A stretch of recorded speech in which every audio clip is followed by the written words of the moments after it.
यद्यपि मेरी स्मरण शक्ति पृथ्वी के इतिहास की सारी स्मरणीय तारीखें भूल गईं, वह तारीखें जिन्हें रात को जागकर और मस्तिष्क को खपाकर याद किया था, मगर विवाह की तिथि समतल भूमि में एक स्तंभ की भांति अटल है। न भूलता हूं, न भूल सकता हूं। उससे पहले और पीछे की सारी घटनाएं दिल में मिट गईं, उनका निशान तक बाकी नहीं। वह सारी अनेकता एक एकता में मिश्रित हो गई है और वह मेरे विवाह की तिथि है। चाहता हूं उसे भूल जाऊं, मगर जिस तिथि का नित्य प्रति सुमिरन किया जाता हो, वह कैसे भूला जाए। नित्य प्रति सुमिरन क्यों करता हूं, यह उस विपत्ति मारे से पूछिए जिसे भगवत भजन के बिना जीवन के उद्धार का कोई आधार न रहा हो। नमस्कार, आप सुन रहे हैं आखिरी हीला।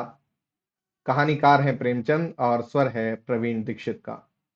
लेकिन क्या मैं वैवाहिक जीवन से इसलिए भागता हूं कि मुझ में रसिकता का अभाव है और मैं कोमल वर्ग के मोहिनी शक्ति से निर्लिप्त हूं और अनासक्ति का पद प्राप्त कर चुका हूं?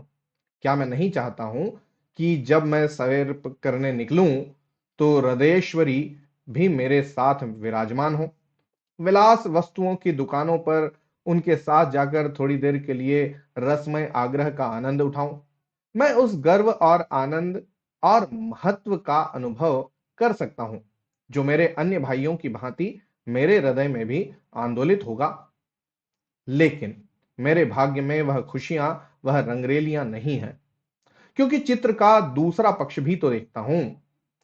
एक पक्ष जितना ही मनमोहक और आकर्षक है, दूसरा उतना ही हृदय विदारक और भयंकर। शाम हुई और आप बदनसीब बच्चे को गोद में लिए तेल या ईंधन की दुकान पर खड़े हैं। अंधेरा हुआ और आप आटे की पोटली बगल में दबाए गलियों में यों कदम बढ़ाए हुए निकल जाते हैं मानो चोरी की है। सूर्य निकला और बालकों की गोद में लिए होम्योपैथ डॉक्टर की दुकान में टूटी कुर्सी पर आरूढ़ है। किसी खोचे वाले की रसीली आवाज सुनकर बालक ने गगन भेदी विलाप आरंभ किया और आपके प्राण सूखे। ऐसे बापों को भी देखा है जो दफ्तर से लौटते हुए पैसे दो पैसे की मूंगफली या रेवड़ियां लेकर लज्जास्पद शीघ्रता के साथ मुंह में रखते चले जाते हैं कि घर पहुंचते पहुंचते बालकों के आक्रमण से पहले ही यह पदार्थ समाप्त हो जाए। कितना निराशाजनक होता है यह दृश्य जब देखता हूं कि मेले में बच्चा किसी खिलौने की दुकान के सामने मचल रहा है और पिता महोदय ऋषियों की सी विद्वत्ता के साथ उनकी क्षण भंगुरता का राग अलाप रहे हैं। चित्र का पहला रुख तो मेरे लिए एक मदन स्वप्न है, दूसरा रुख एक भयंकर सत्य। इस सत्य के सामने मेरी सारी रसिकता अंतर्धान हो जाती है।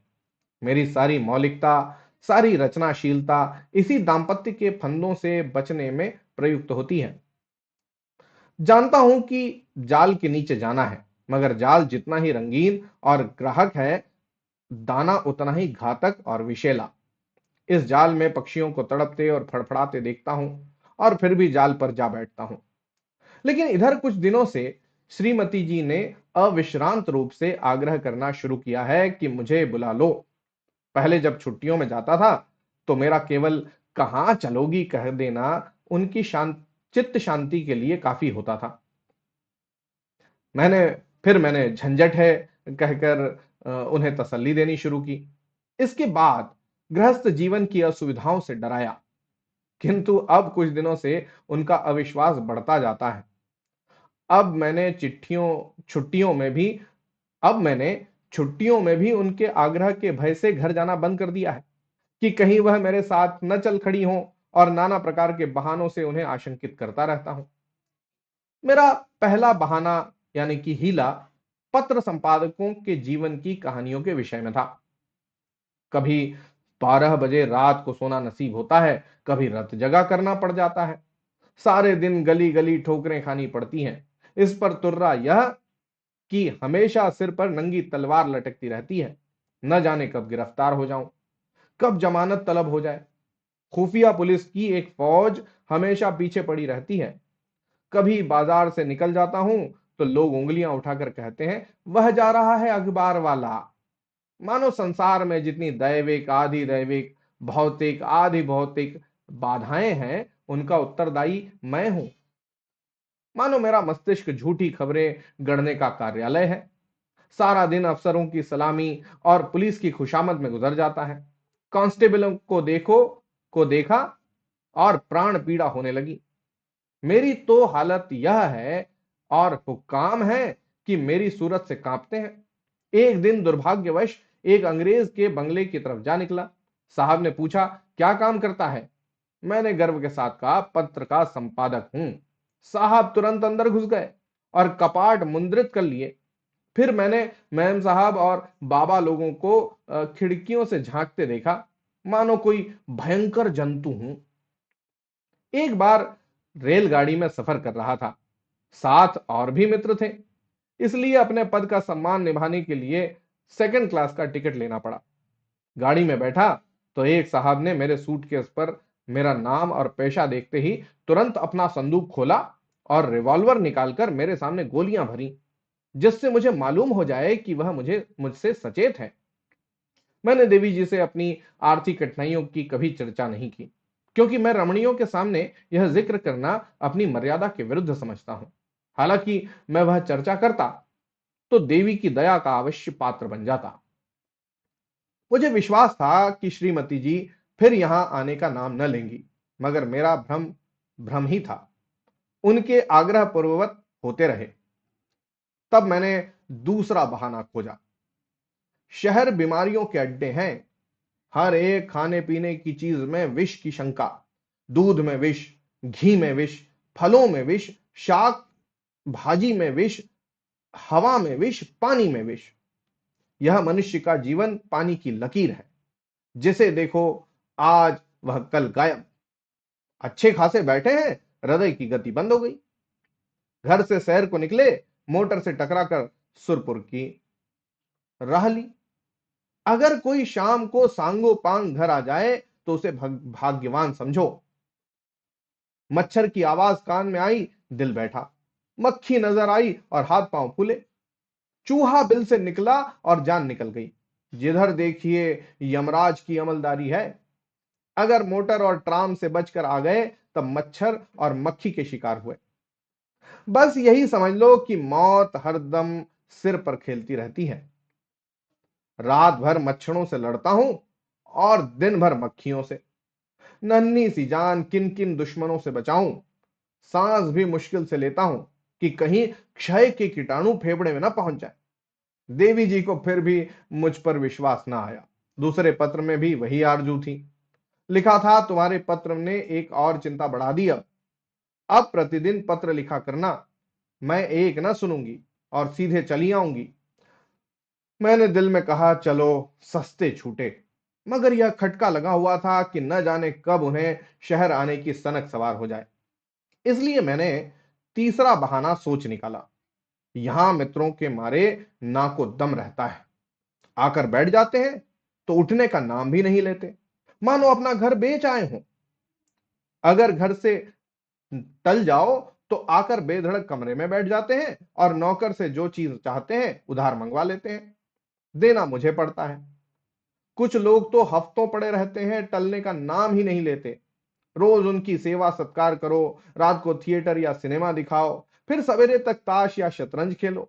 अधिकांश तो ऐसे हैं जो शराब के बगैर जिंदा ही नहीं रह सकते। अक्सर तो बीमार होकर आते हैं, बल्कि अधिकतर बीमार ही आते हैं।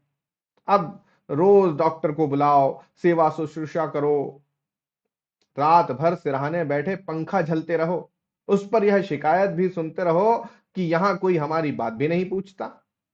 मेरी घड़ी महीनों से मेरी कलाई पर नहीं आई। दोस्तों के साथ जलसों में शरीक हो रही है। अचकन है, वह एक साहब के पास है।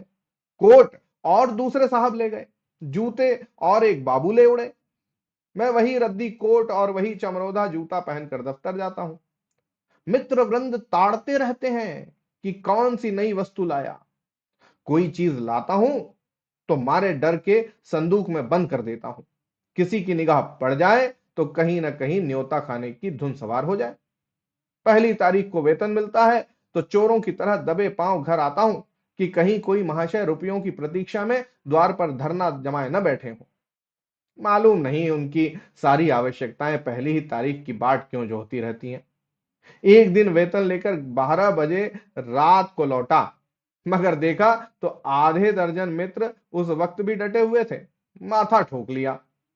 कितने ही बहाने करूं, उनके सामने एक नहीं चलती। मैं कहता हूं घर से पत्र आया है, माताजी बहुत बीमार हैं। जवाब देते हैं अजी बूढ़े इतने जल्दी नहीं मरते, मरना ही होता तो इतने दिन जीवित क्यों रहती, और देख लेना 2-4 दिन में अच्छी हो जाएंगी। और अगर मर भी जाएं तो वृद्ध जनों की मृत्यु का शोक ही क्या, वह तो और खुशी की बात है। कहता हूं लगान का बड़ा तकाजा हो रहा है। जवाब मिलता है आजकल लगान तो बंद ही हो रहा है, लगान देने की जरूरत ही नहीं रही। अगर किसी संस्कार का बहाना करता हूं तो फरमाते हैं तुम भी विचित्र जीव हो। अरे इन कुप्रथाओं की लकीर पीटना तुम्हारी शान के खिलाफ है। अगर तुम उनका मूलोच्छेदन करोगे तो वह लोग क्या आकाश से आवेंगे। गरज यह कि किसी तरह प्राण नहीं बचते। मैंने समझा था कि यह बहाना निशाने पर बैठेगा। ऐसे घर में कौन रमणी रहना पसंद करेगी जो मित्रों पर ही अर्पित हो गया हो।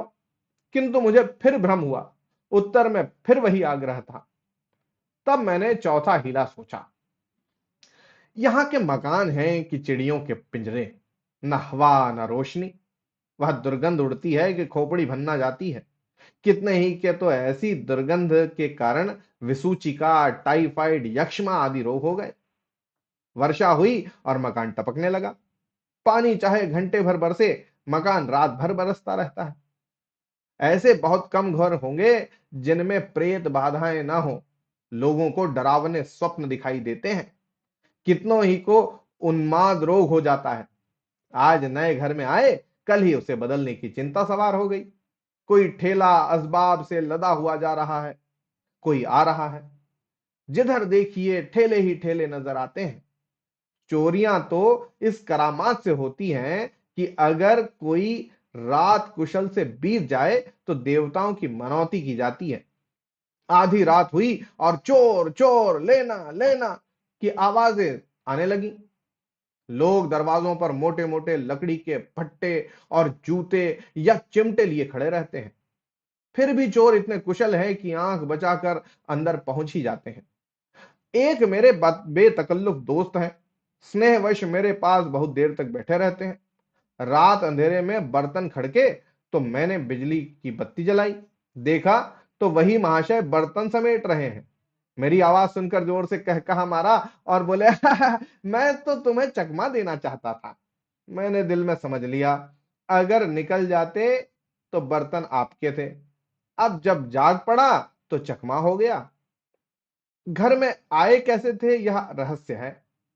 कदाचित रात को ताश खेल कर चले तो बाहर जानने के बदले नीचे अंधेरी कोठरी में छिप गए।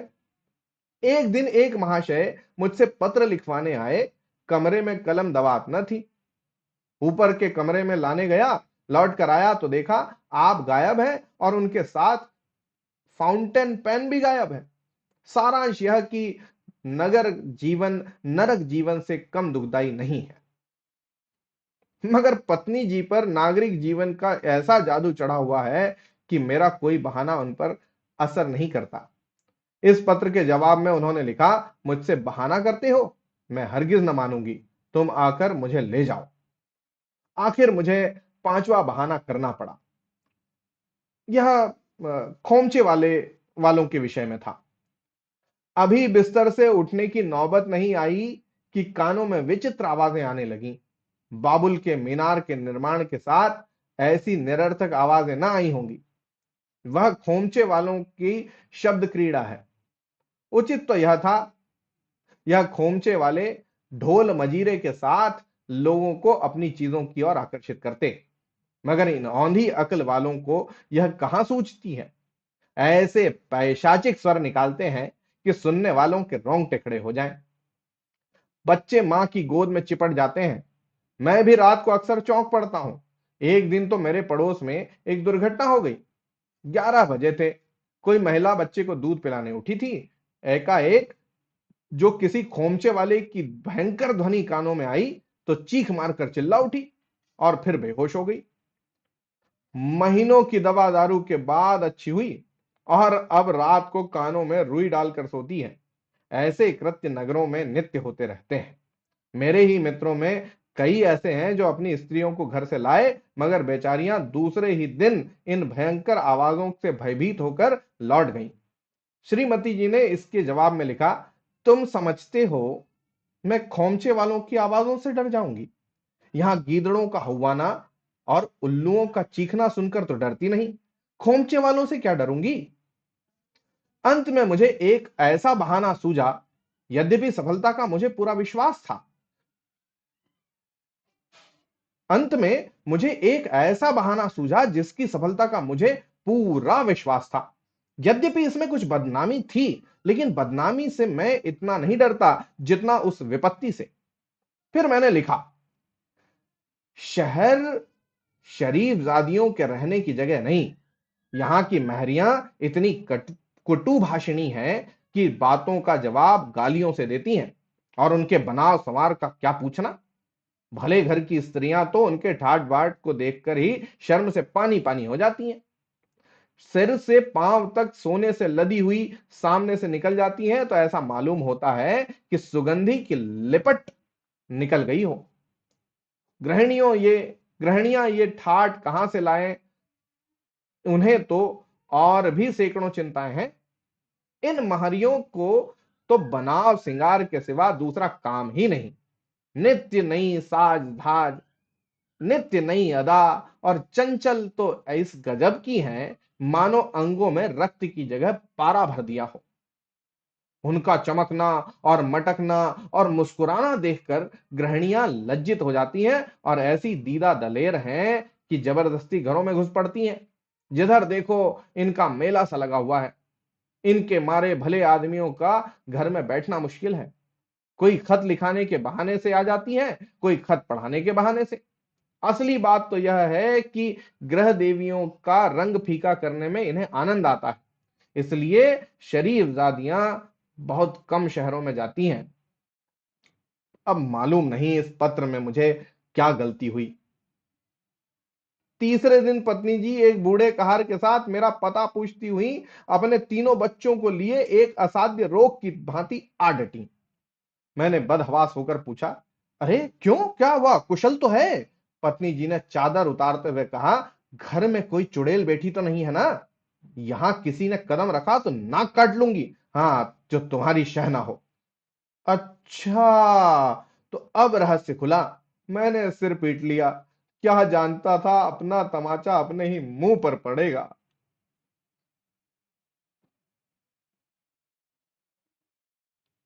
तो ये थी आज की कहानी, आखिरी हीला यानी बहाना। आपको कैसी लगी जरूर मुझे कमेंट के जरिए बताइएगा। होती है अगली कहानी में फिर मुलाकात, तब तक के लिए बहुत बहुत धन्यवाद और जय हिंद।